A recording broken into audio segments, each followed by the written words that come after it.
A cold wind moved through the alien market, bringing the smell of blood and smoke. Strange voices filled the air, shouting prices, laughing and arguing. The cages were stacked on top of each other, full of beings with sad eyes and shaking hands. Some were too weak to stand, some were too scared to cry, but no one cared. This place was not made for kindness. Kyle, a young human man, walked slowly through the chaos. His boots stepped over bones and garbage, but he didn't stop. His jacket was old and his face was tired. He only had a few credits left, barely enough for food or fuel, but he couldn't look away from what this place had become. The outer colonies were lawless, and creatures were sold like meat. It was disgusting, but no one stopped it. Then Kyle saw them, two small girls with cat ears, tails, and silver eyes. They were in a rusty cage near a stall with a red sign, "Discount meat, buy one, get one free." They were huddled together, shivering. Their clothes were torn, their faces dirty, but their eyes were still bright, full of something he didn't expect, hope, maybe, or fear. The seller was a fat alien with 6 arms and a loud voice. He noticed Kyle looking and grinned. "Ah, you like this pair? Pretty meat? Yes? Soft and fresh?" Kyle didn't speak, just stared at the girls. One of them met his eyes, her lips trembling. She didn't beg. She didn't cry, just looked at him, and that was worse than any scream. The seller continued. "They scream when cut, just like music. Yes? Only 30 credits, very cheap." Kyle's hands curled into fists. He had 35 credits left, just enough for food for 1 week. He could walk away, pretend he didn't see them, forget this moment. But could he sleep at night? Could he live with himself if he left those girls in that cage? Kyle looked at them again, and this time, the smaller one reached a hand through the bars. It was shaking, her fingers bruised, but she reached out to him anyway. The bigger one whispered something in a soft alien tongue, pulling her sister back. But Kyle had already made his choice. He turned to the seller and pulled out all his credits. The alien laughed. "You sure? Human? You will starve next week." Kyle nodded slowly. "I'll manage." The seller unlocked the cage, the sound of metal screeching in the air. The girls didn't move, still unsure. So Kyle bent down and held out his hand. "You're free now." "Come on." The older girl moved first, holding her sister close. They stepped out of the cage like scared animals, their legs weak. The seller slapped a paper into Kyle's hand, ownership papers. He didn't even glance at them, just stuffed them in his pocket and turned away as Kyle walked through the crowd. Holding the girls' hands gently, others stared, some with disgust, some with confusion, some with laughter. No one tried to stop him, no one cared enough, but someone did. Whisper, "Foolish human? Wasting food money on trash?" Kyle didn't respond. He just kept walking. Behind him, the cage was already filled with another crying creature. The market didn't stop, not for them, not for anyone, back at his small, broken-down shelter. On the edge of the city, Kyle opened the door slowly. The girls stepped in without a word, their eyes scanning every corner. They looked around like animals, expecting a trap. Kyle sighed and pulled out 2 small meal packs, placing them on the table. "I don't have much," he said, "but you can eat and rest here." They didn't touch the food. Instead, they sat in the corner of the room, holding each other. The older one kept her eyes on him, ready to run. Kyle didn't try to talk again. He just sat down on the floor and looked away. He didn't know what to say. He just knew that he had done something important, something that maybe no one else would have done. He didn't know their names, their past, or if they would even stay. But he knew one thing: he had saved 2 lives today. And somehow, he felt like he had also saved a small piece of his own soul. That night, as he lay down on the cold floor and tried to sleep, he heard the soft sound of crying, but it wasn't loud or desperate. It was quiet. Like the sound of a broken heart slowly healing. Kyle didn't move. He just let the sound fill the room, and in that darkness, 3 souls began to feel something close to peace, even if only for one night. The sun had not risen yet, but Kyle was already awake. He sat by the window, staring at the dusty street outside. The 2 alien cat girls were still asleep, or at least pretending to be. They hadn't moved from the corner of the room since last night, their small bodies curled together like lost kittens, afraid of every sound. Kyle didn't blame them. They had been sold for meat just one day ago. Trust wasn't something that came easily after that. He stood up quietly and warmed the last food pack he had left. The smell of the meal filled the room's simple broth and dry grain. He placed it on a plate and set it on the floor near them. He didn't say anything. He didn't want to scare them again. The older one opened her eyes slowly, her ears twitching. The younger stayed still, hiding her face.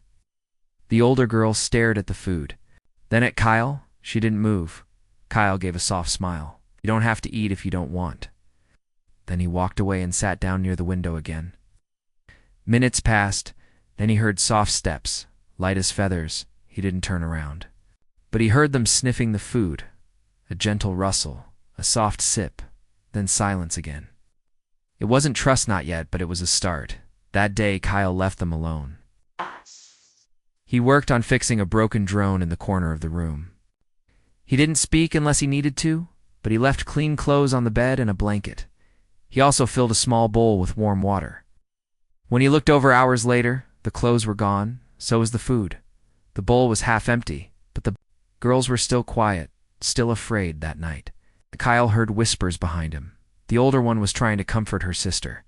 He didn't understand the words, they were in their native tongue. But he understood the emotion in her voice. She was afraid too, but trying to be strong for the little one. Later, while lying on his mat, Kyle said quietly, "I don't want to hurt you." There was silence, then a soft voice replied, "Why?" It was the first time either of them had spoken to him since the market. He turned his head slowly and saw the older girl sitting upright. Her eyes were sharp, not trusting, but curious. "Why save us?" she asked again. Kyle sat up, his heart heavy. "Because no one else did," he answered. She looked at him for a long time, then lowered her head. "No one ever did before," she whispered. The next morning, Kyle found the small corner cleaned. The girls had folded the old blanket neatly. The younger one peeked out from behind her sister. She didn't speak, but she didn't hide her face anymore. He placed another meal near them. This time, they ate while he was still in the room. He smiled gently, then stood up and said, "My name is Kyle." The older girl paused, then replied, "Lyra." She looked at her sister, who was still holding her hand. "This is Nyla." Kyle nodded. "Nice to meet you," he said. The girls didn't smile. But something had changed in their eyes. Less fear, more curiosity, maybe even a little hope. Outside, the world was still cruel. Kyle heard people whispering in the streets. Some had seen him walking home with meat girls. He heard laughter, insults, and threats. He ignored them for now. But he knew things could get worse.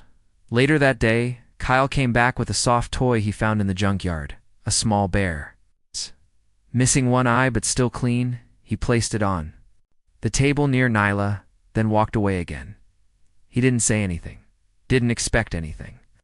But hours later, he saw Nyla holding it tightly while she slept. And Lyra had placed a small flower in a cup near his work desk. These were small things, but they meant something. In a world that had treated them like meat, like nothing, Kyle had treated them like people. And slowly, they were starting to believe it. That night, as he closed his eyes, Kyle whispered, "You're safe here." He didn't know if they heard him, but he hoped they did, because outside, trouble was growing, and soon, safety would become a luxury they could no longer afford. But for now, for this one quiet night, 3 broken lives shared a single space. And something rare was beginning to grow there, something called trust. Rain fell gently on the metal roof, a soft rhythm above the silence. The small room was warmer now, though the cold still lived in the walls. Lyra sat beside her sister, brushing Nyla's tangled hair with her fingers. Kyle worked at his table, adjusting the old drone's wiring, pretending not to watch them. It had been 3 days since he brought them home. 3 days of silence, slow meals, and careful looks. But today felt different. The air didn't feel as heavy. There was something waiting to happen. Lyra stood up and walked across the room. Her steps were quiet, but firm. She stopped beside Kyle's table and stared at the pieces of broken tech.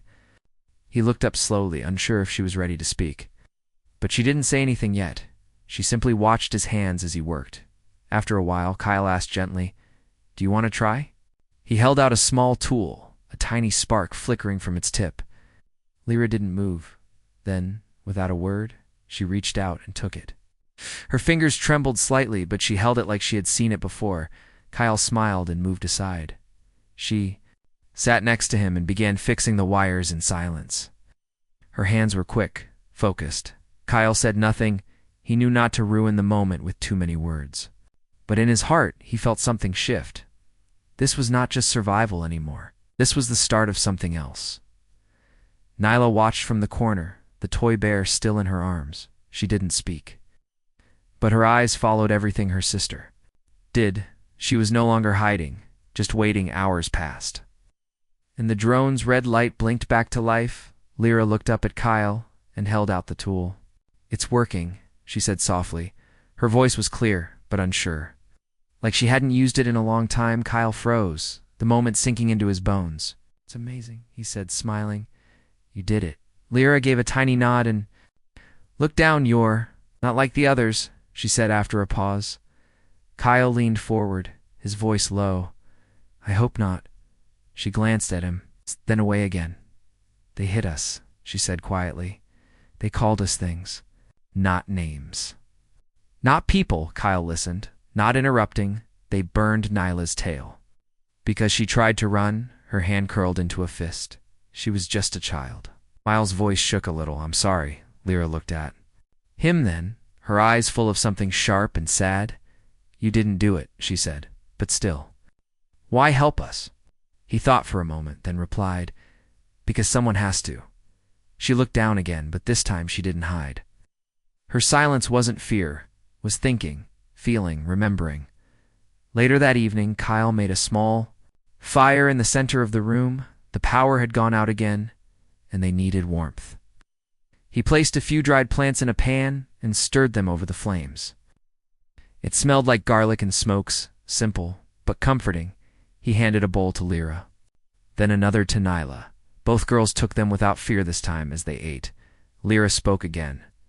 "My name is Lyra." "Her name is Nyla." Kyle smiled. "I know." "You told me yesterday?" She blinked. "I did? You whispered it?" "When I asked who you were," Lyra looked down, then gave a small nod. "I don't remember," Kyle replied. "That's okay. You're safe now." They sat there in silence again. But it was a peaceful silence. Then Nyla looked up, her voice barely a whisper. "Are we going to die here too?" The question hit like a blade. Kyle didn't answer right away. He leaned forward and met her wide silver eyes. "No," he said slowly. "Not if I can help it." Nyla clutched her bear tighter and nodded once. Then she reached out and touched Kyle's sleeve. It was the first time she had ever touched him. Wasn't much, but to him, it felt like being trusted with a galaxy. That night, the rain kept falling, but it didn't sound so cold anymore. The room was still broken, still poor, still dark, but inside, something had changed. Lyra was no longer silent, Nyla was no longer hiding, and Kyle was no longer alone the next morning. They all woke before the sun. Together, they cleaned the room, fixed a cracked panel, and made a plan for now. They were just 3 souls in a broken house, but they were becoming something rare in this world, not just survivors, but a family in the making. Asterisk, it started with a knock. Not loud, not angry, just quiet and slow. Like someone testing the door before breaking it. Kyle stood up from the floor where he was fixing the heater. Lyra froze near the corner. Nyla pulled the bear closer to her chest. The knock came again, followed by a voice. Town authority. "Open the door." Kyle opened the door slowly. 2 men in black jackets stood outside, holding tablets and stern faces. Behind them, a small hover vehicle blinked with red lights. One of them spoke. "You're Kyle Rayner?" He nodded carefully. "We received reports that you're housing unauthorized alien life forms." Kyle glanced back at the girls. They were peeking from the shadows, shaking silently. He turned back to the men. "They're not life forms. They're people," the taller man replied, "under current outer colony law. They're registered as exotic species without clearance." Kyle's fists clenched. But he kept his voice calm. "They were being sold for meat," he said. "I saved them." The second officer smirked. "You bought livestock?" Not citizens. The officers stepped forward, but Kyle blocked the doorway. They're not going anywhere, he said quietly. The taller man tapped his tablet. Then you'll face a fine. And possibly jail time? Kyle didn't care. He knew what they really wanted. They didn't care about law. They just wanted the girls gone, after a tense pause. The officers stepped back. You have 48 hours to surrender the creatures. One of them said coldly. If not, we'll be back with force. They turned and walked away, leaving dust in the air. Kyle closed the door slowly. Lyra was standing now, her jaw tight. They're coming back, she said. Kyle nodded. I know that night no one slept. Kyle stayed awake, planning escape routes, hiding spots, anything. Lyra sharpened a broken tool into a blade. Nyla watched the window, flinching at every sound. They were used to hiding. But now it was different. This was their home. They didn't want to run again. Morning came. But the sun brought no comfort. Kyle spoke quietly over cold tea. If they come back, you to hide, no matter what. Lyra shook her head. No, we're not running again. Kyle placed a hand on her shoulder. Please, let me protect you. But Lyra had made up her mind, this time. They would not be taken like animals. That night, the attack came. No knock this time, just a crash. The front door burst open. 3 men in black stormed in. One held a stun stick. The other 2 carried nets. By order of the local colony council, these creatures are being reclaimed. One of them shouted. Kyle rushed forward, tackling the first man. They crashed into the table. Smashing it into pieces, Nyla screamed. Lyra grabbed her sister and ran toward the back room. One of the men followed them. But Kyle grabbed his leg and pulled him down. The last man swung the stun stick and hit Kyle hard in the ribs. Pain shot through his side. But he didn't let go. He wasn't going to let them take the girls. Not now, not ever. Lyra turned suddenly and charged at the third man.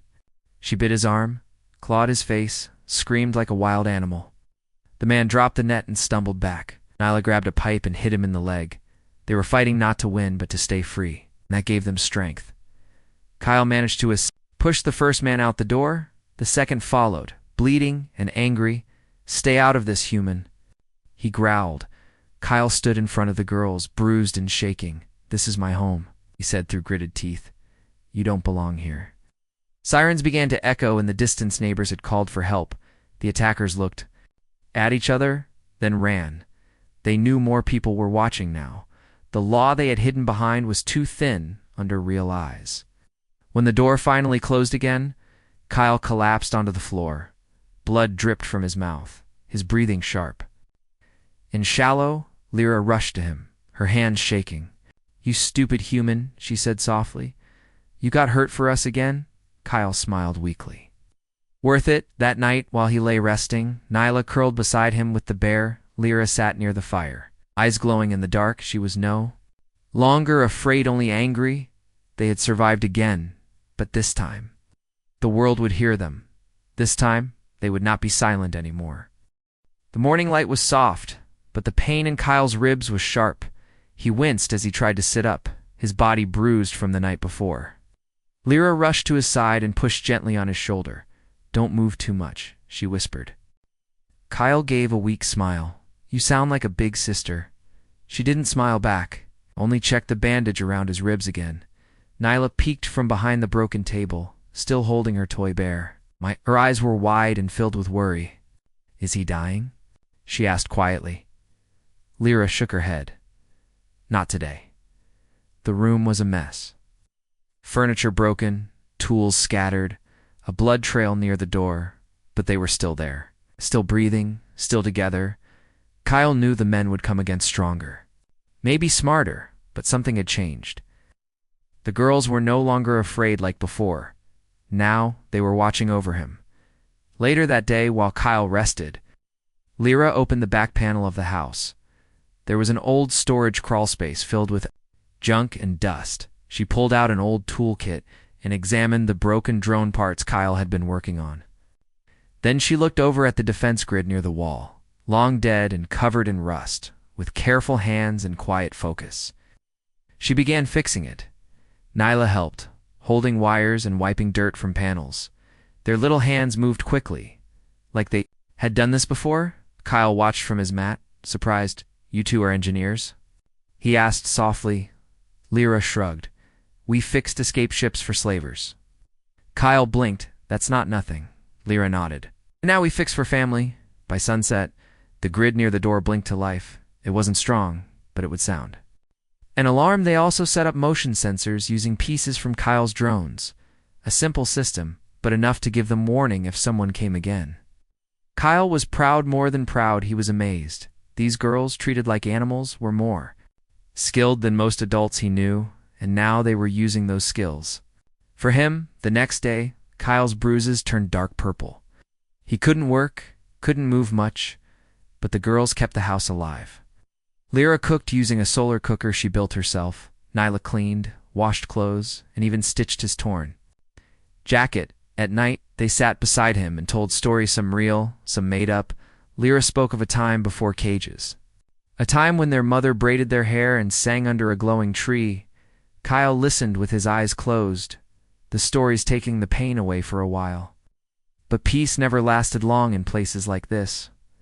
One afternoon, a small stone hit their window. Lyra looked outside and saw a group of boys, teenagers, laughing. One of them shouted, "Monster lover."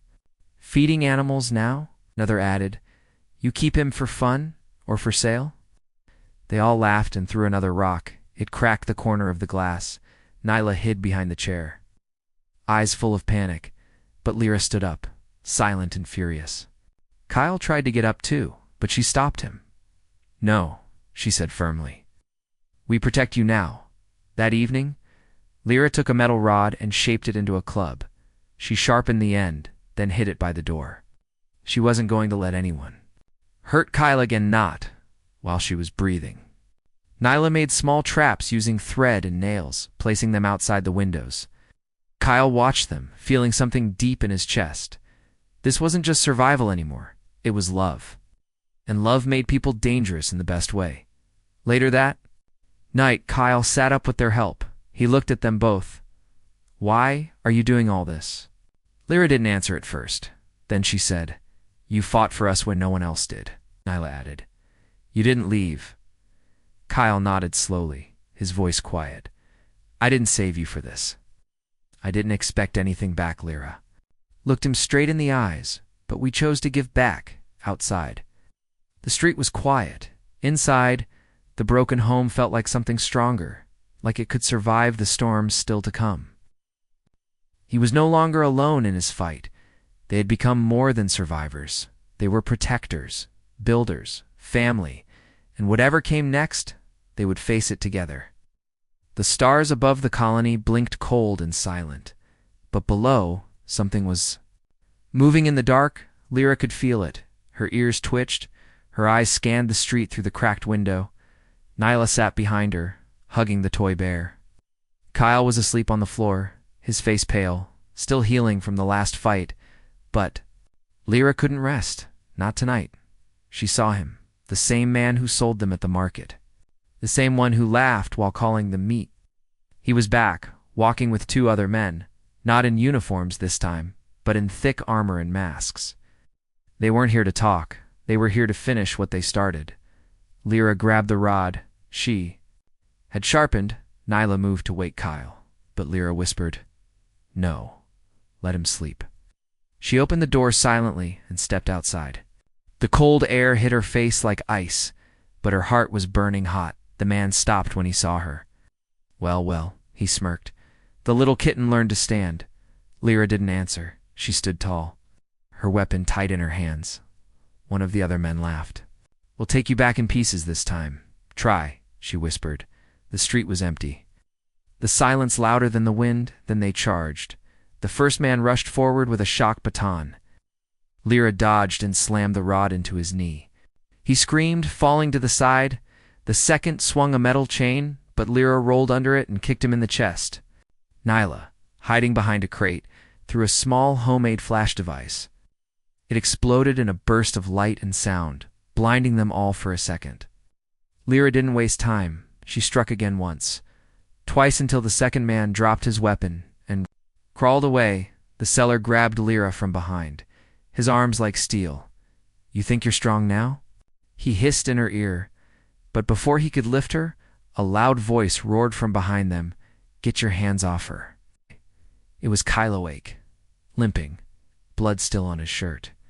He held a rusted pipe and charged. The man turned too late.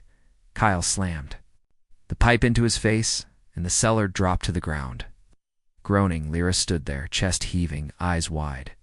Kyle leaned on the pipe, barely staying up. "You said not to fight," she whispered. He gave her a weak smile. "I lied." Nyla ran to them, her small arms wrapping around Kyle's waist. "We did it," she said softly. "No," Lyra corrected.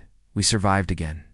More lights appeared in the distance, neighbors, security bots, and even a few human traders.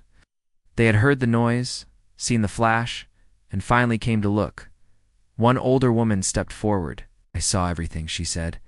"These girls saved his life." Again, another voice added, "Those men were criminals. They've done worse to others, one by one." People began to speak. Stories came out. Stories of other alien children hurt, stolen, used like trash. And Kyle, once seen as foolish, now stood as the man who had stood up when no one else did. The next day, the story spread fast. News drones arrived, took photos of the broken weapons. The blood on the ground. The colony's council held a public meeting. Kyle was called in, along with Lyra and Nyla. The hall was quiet as he walked. In bruised but standing tall, the council leader cleared his throat. "We've received witness reports and seen the footage." Kyle said nothing, just waited. The leader continued, "This colony failed you." "And those girls?" Gasps filled the room as he turned toward the crowd. "From this moment on, all intelligent beings, no matter their species, will be protected under the same law." Nyla squeezed Lyra's hand, her tail flicking with emotion.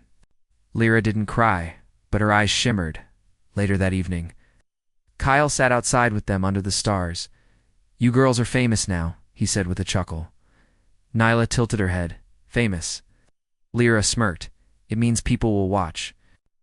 "Everything we do?" Kyle nodded. "Good. Let them see what real strength looks like." And under that night sky, something bigger was born. Not just safety, not just freedom, but a new voice for the voiceless. And that voice began with one human, one choice, and two cat girls who refused to stay silent. It had been 3 months since the fight that changed everything. 3 months since the world stopped seeing them as animals. Scars were still there on their bodies, in their minds, but healing had begun. Real healing, not just survival. The house was different now. The walls had been patched, the windows fixed. And even the heater worked most nights. But more than the building, the people inside had changed. Kyle walked with less pain, though his ribs still ached on cold mornings. Lyra had grown stronger, her shoulders straighter, her eyes full of calm fire, and Nyla, once hiding behind furniture, now danced barefoot through the small room, laughing with her toy bear in hand. Kyle had found small jobs again, repairing old machines, tuning satellites, fixing junk for traders. Lyra helped him, often doing the work faster and cleaner than he could. Nyla started learning letters, numbers, and even drew on the walls when no one was looking. They didn't stop her. This was her home now, too. But their peace didn't mean people forgot. Journalists still came, asking questions, snapping pictures. Some brought gifts, others brought problems. One visitor even offered to adopt the girls. He wore a suit, smelled of lies, and smiled too much. Lyra stepped in front of Nyla and said, "We already have a home." Kyle stood behind them, arms crossed, and didn't have to say a word. The man left quickly. One night after dinner, they all sat near the heater. Kyle was fixing a tiny light drone while Lyra carved designs into a wooden board. Nyla sat curled up, half asleep, her bear resting on her chest. Then, out of nowhere, Lyra asked, "What are we to you?" Kyle paused, surprised. "What do you mean?" Lyra's voice was steady. "Are we your responsibility? A debt? Just charity?" Kyle put the drone down, looked into her eyes, and spoke slowly. "No," he said, "your family." Lyra didn't answer right away. She just stared at the fire for a long time. Then she whispered, "No one's ever said that to me before?" Kyle leaned back. "Then I'm glad I'm the first." That night, she sat closer to him than usual, and when he woke up later to adjust the heater, he found her asleep against his shoulder. Nyla was curled on his other side. For the first time, Kyle didn't feel like a rescuer. He felt like a father. Word of their story reached far systems. One day, a ship from a peaceful alliance arrived. A tall woman stepped out, an elder of Lyra and Nyla's species. She spoke to them in their native tongue. Eyes full of emotion, she told them a homeworld had heard that others like them were safe now, that they could return if they wanted. Lyra thanked her but said, "We already have a home." The woman looked at Kyle, then smiled. "I believe you," she said, and left without pressure. Some nights, Kyle would wake to soft singing. Lyra would hum songs from her childhood while brushing Nyla's hair. He didn't understand the words, but he didn't need to. They filled the room with warmth, with something he hadn't felt in years, peace. One morning, Nyla tugged his sleeve. She held a small drawing, made with bits of colored dust. It showed a house, 3 figures, and a bright sun. She pointed to each one. "That's me. That's Lyra. That's you." Kyle swallowed hard, the lump in his throat impossible to hide. "You drew this?" he asked. She nodded. "Because this is where I'm happy." Outside, the world was still harsh.